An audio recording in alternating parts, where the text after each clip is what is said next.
Nakita nung yung kung nag-usap si Dulaw at saka si Santa Isabel. 3 beses.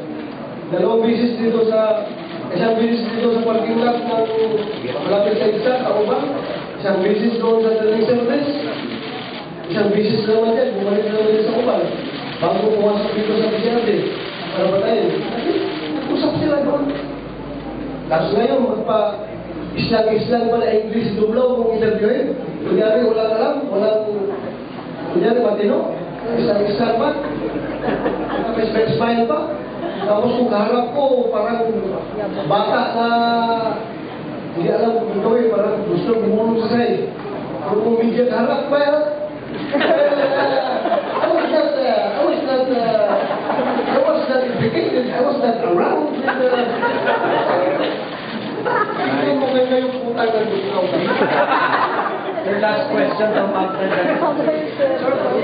Sir, yung empleyado mo yan na binigyan pa rin ng legit ng 1,000 na sa akin.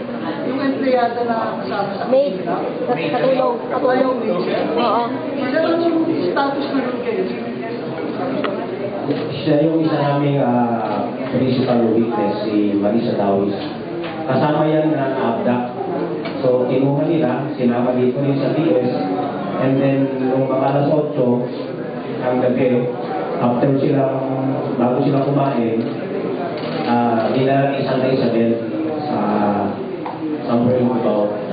Tinakop niya, tapos binigyan ng 1,000 pinilingan, then bilangan na pinagbilang ng 10, after 10, tanggalin mo yung piring ng mata mo. So, nagkakyato wala na yung sinasanta Isabel. Sir, hindi ba witness ko siya? Hindi ba siya person of interest at the moment? Hindi, witness siya. Hindi kayo nagtataka na yung isang witness kasama sa kinita, Debbie Muhay?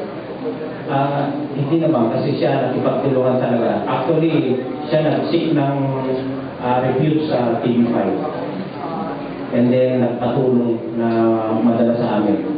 So that, kaya doon namin natukoy yung kidnapping incident tayo. Okay. Nasa aming protection. Okay.